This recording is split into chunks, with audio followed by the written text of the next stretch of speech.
고난당하는 자가 있느냐 그는 기도할 것이요 즐거워하는 자가 있느냐 그는 찬송할지니라. 너희 중에 병든 자가 있느냐 그는 교회의 장로들을 청할 것이요 그들은 주의 이름으로 기름을 바르며 그를 위하여 기도할지니라. 믿음의 기도는 병든 자를 구원하리니 주께서 그를 일으키시리라. 혹시 죄를 범하였을지라도 사하심을 받으리라. 그러므로 너희 죄를 서로 고백하며 병이 낫기를 위하여 서로 기도하라. 의인의 간구는 역사하는 힘이 큼이니라. 엘리야는 우리와 순정이 같은 사람이오되 그가 비가 오지 않기를 간절히 기도한즉 3년 6개월 동안 땅에 비가 오지 아니하고 다시 기도하니 하늘이 비를 주고 땅이 열매를 맺었느니라. 내 형제들아 너희 중에 미혹되어 진리를 떠난 자를 누가 돌아서게 하며 너희가 알 것은 죄인을 미혹된 길에서 돌아서게 하는 자가 그의 영혼을 사망에서 구원할 것이며 허다한 죄를 덮을 것임이라. 아멘. 야고보서는 시험에 관한 이야기로 그 내용을 시작했습니다. 그런데 야고보서의 마지막 부분에서 다시 시험에 관한 이야기를 하면서 이 편지가 마무리됩니다. 오늘 본문은 시험과 연관해서 세 가지 분별을 하고 있습니다. 첫째는 시험 가운데 하나님을 바라보라는 겁니다. 13절 말씀을 한번 보십시오. 거기 보면 너희 중에 고난당하는 자가 있느냐 그는 기도할 것이요 즐거워하는 자가 있느냐 그는 찬송할지니라 라고 합니다. 야고보는 고난당하는 자는 기도하고 즐거워하는 자는 찬송하라고 합니다. 고난당하는 자는 힘들고 어려운 상황, 시련의 상황 가운데 있는 사람을 말합니다. 그런 시험 가운데 있는 사람은 기도하라는 겁니다. 즐거워하는 자는 상황이 좋은 가운데 있는 사람뿐만이 아니라 좋지 않은 환경이지만 그 시련을 기쁨으로 받아들이는 사람까지 포함하는 것입니다. 여하튼 마음에 기쁨이 있다면 찬송하라는 것입니다. 지금 기도와 찬송을 말하고 있는데 기도든 찬송이든 모두 다 하나님을 바라보는 태도입니다. 결국 13절의 분면은 고난의 시기든 즐거움의 시기든 내 마음이 힘들든 기쁘든 하나님과의 관계 안에서 늘 하나님을 바라보라는 분면입니다. 우리는 모든 상황에서 하나님을 바라볼 수 있어야 합니다. 특별히 시험의 상황, 시련의 상황에서는 더더욱 하나님을 바라봐야 합니다. 기도와 찬양으로 하나님을 바라볼 때 시험의 상황을 넉넉히 이겨갈 수가 있는 겁니다. 그런 여러분도 오늘 여러분의 형편이 어떠하든지 간에 기도하고 찬양하는 모습을 갖기를 바랍니다. 마음이 괴롭고 힘들다면 어두운 마음 가운데 머물러 계시지 말고 힘과 소망이 되시는 하나님께 나아가 무릎 꿇고 기도를 해야 합니다. 마음에 기쁨이 있다면 또한 그 기쁜 마음에 매몰되어서도 안 됩니다. 기쁨이 있을 때에도 하나님께 나아가 하나님을 찬양할 줄 알아야 합니다. 그렇게 한다면 기도와 찬양 가운데 더욱 하나님을 바라볼 수 있을 것이고 하나님을 바라봄으로 승리하는 삶으로 나아가게 될 겁니다. 두 번째로 구별하는 것은 시험 앞에서 공동체적인 기도를 요청해야 한다는 겁니다. 14절부터 18절까지 말씀은 병든 상황을 이야기하고 있습니다. 병든 것도 일종의 고난과 시련입니다. 시험의 상황이라 말할 수가 있다는 겁니다. 이때 어떻게 하라고 하느냐 14절 말씀을 같이 한번 읽어보겠습니다. 14절 말씀 있습니다. 너희 중에 병든 자가 있느냐 그는 교회의 장로들을 청할 것이요 그들은 주의 이름으로 기름을 바르며 그를 위하여 기도할지니라. 아멘. 병든 자들은 어떻게 하라고 합니까? 교회의 장로들을 청해서 그 장로들이 주의 이름으로 기름을 바르고 기도하게 하라고 합니다.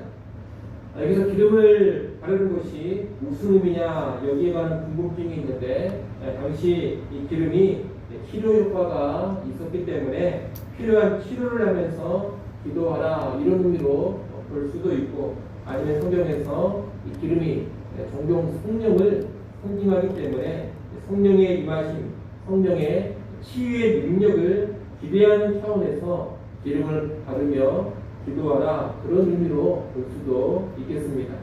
하지만 여기서 기름을 바르는 것의 의미는 그렇게 중요한 것은 아닙니다. 핵심은 교회 장로들을 통해서 기도를 받으라는 겁니다. 교회 장로들이란 교회 지도자들인데, 이런 장로들을 통해서 기도를 받으라는 것은 교회 지도자들만의 기도가 능력이 있기 때문은 아닙니다. 교회 장로들을 통해서 기도 받으라는 것은 공동체성을 강조하는 것입니다. 장로들은 교회의 대표자이기 때문에 그들에게 기도를 요청하는 것은 공동체를 향해 기도를 요청하는 것과 같습니다. 다시 말해, 질병의 시련 가운데 있다면 내 힘든 상황을 혼자만 안고 있을 것이 아니라 교회에 알리고 교회 공동체를 향해서 기도 요청을 하라는 겁니다.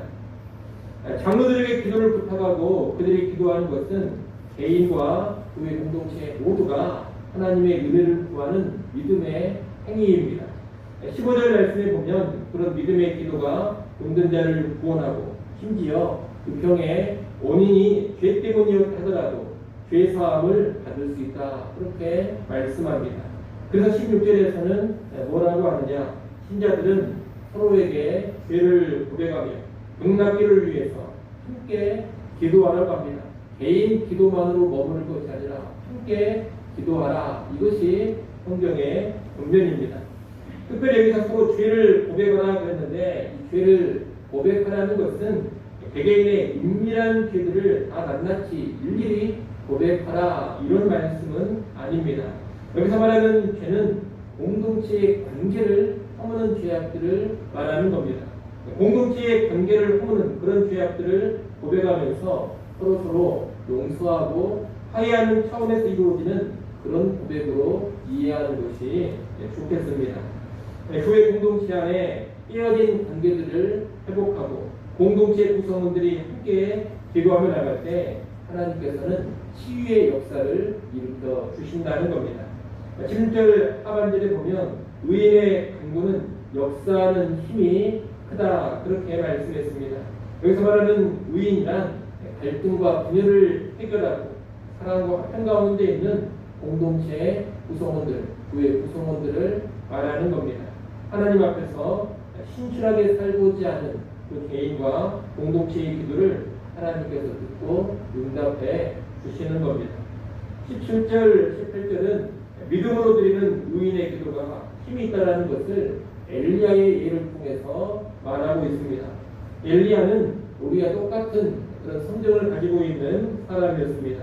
하지만 그가 악한 시대에도 하나님께 순종하며 믿음으로 기도했을 때 하나님께서는 기적적인 기도의 응답을 허락했습니다.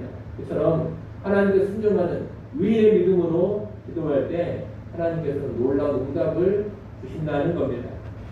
결국 14절부터 18절에 서고 있는 본면은 뭐냐? 질병과 같은 시험의 상황에서 그의 공동체와 더불어 기도하며 나가라는 겁니다.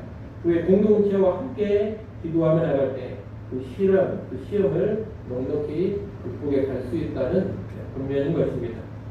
그런 여러분, 질병을 비롯한 여러 가지 시련과 시험의 상황에서 놓고 혼자 있으려고 하지 마십시오. 그리고 모든 것을 홀로 감당하려고 하지 마십시오. 교회 공동체와 함께 갈 줄을 알아야 합니다. 이를 위해 교회 성도들과 화평의 관계를 유지해야 하고 공동체의 관계를 깨뜨리는 그런 죄악을 고백하면서 용서를 구하고 또 용서해 주면서 화해하며 나아가야 합니다. 그런 가운데 시험 가운데 있는 사람과 교회의 공동체가 그 시험에서 넉넉히 승리해 갈 수가 있는 겁니다. 이를 무걱정하시고 시련과 시험의 상황에서 언제나 공동체와 함께 기도하며 이겨나갈 수 있기를 간절히 소원합니다. 마지막 세 번째로 분명한 것은 시험당에서 미혹당한 사람들을 도우라는 겁니다. 야고보는 서신의 마지막 부분인 19절에서 미혹되어 진리를 떠난 자를 언급하고 있습니다. 미혹되어서 진리를 떠난 자란 시험의 상황에서 미혹되어 신앙이 흔들리고 있는 사람, 또는 시험 가운데 불순종하며 살고 있는 사람을 의미합니다. 신자들은 시험 가운데 미혹당해서 진리를 떠날 수가 있습니다. 힘든 시련이나 고난으로 인해서 낙심하고 좌절하면서 진리를 떠날 수도 있고, 유혹으로 인해 세상을 사랑하고 세속에 물들면서 진리를 떠날 수도 있습니다. 교회 안에는 신앙생활을 하다 보면 늘 이런 사람들이 있기 마련입니다. 야고보는 그렇게 미혹되어서 진리를 떠난 사람을 돌이키게 하면 그 사람의 생명을 구원하는 것이고, 그가 지은 허다한 죄를 덮어주는 것, 다시 말하면 용서받게 해주는 것이라고 합니다. 한마디로 그 일은 너무나도 값진 일이니 반드시 그 일을 하라는 겁니다. 이렇게 야고보는 시험당에 미혹당한 사람들을 돕고 회복시키라는 국면으로 편지를 마무리하고 있는데, 이 국면 역시 공동체성을 강조하는 국면입니다. 갖가지 시험을 잘 인내하면서 온전한 하나님의 사람이 되고, 시험에서 승리하며 생명의 멸류관을 받아 누리는 삶은 혼자임으로 되는 것이 아닙니다. 공동체가 서로 돌아보면서 함께할 때 이루어지는 일인 것입니다. 그러니 교회는 시험 중에 미혹당한 자, 실패한 자, 쓰러진 자, 신앙이 흔들리고 무너진 자들을 찾아가서 보아야 합니다. 사랑으로 돌아보면서 그들을 다시 세워가야 하는 것입니다.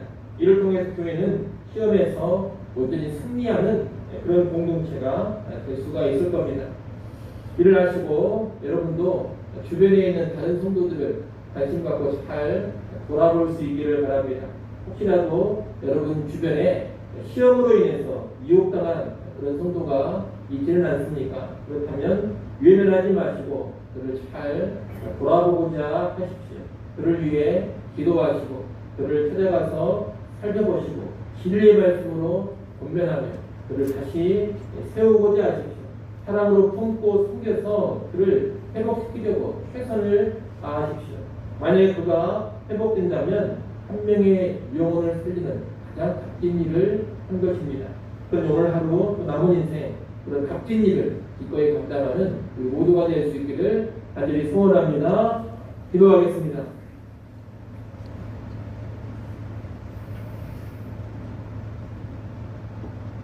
하나님 아버지, 시험의 상황에서 어떻게 해야 하는가의 국면들을 갖습니다. 모든 시험 가운데 하나님을 바라보게 하여 주옵소서. 기도로 찬양으로 언제나 서게 하여 주시옵소서. 또한 홀로 모든 시험과 시련을 감당하려고 하는 그 어리석음을 버리게 하시고 공동체와 함께 나아가게 하여 주옵소서. 공동체의 기도를 요청하게 하시고 공동체와 함께 승리하는 삶으로 나아가게 하여 주시옵소서. 혹시라도 주변에 시험으로 인해서 미혹당하고 쓰러진 사람들이 있다면 그들을 외면하지 않게 하시고 그들을 돌아보며 그들을 돕고 그들을 회복시켜가게 하여 주시옵소서. 아무쪼록 서로 돌아보고 사랑과 사랑을 격려하는 가운데 다 함께 승리하는 삶으로 꼭 나아가게 하여 주시옵소서. 하나님 이 시간도 기도하는 자리로 다시금 우리를 불러주셔서 감사합니다. 은혜의 보좌 앞에 예수 이름으로 담대히 나아가게 하시고 은혜의 보좌를 통하여서 때를 따라 돕는 은혜들을 풍성히 받아들이는 시간 되게 하여 주시옵소서.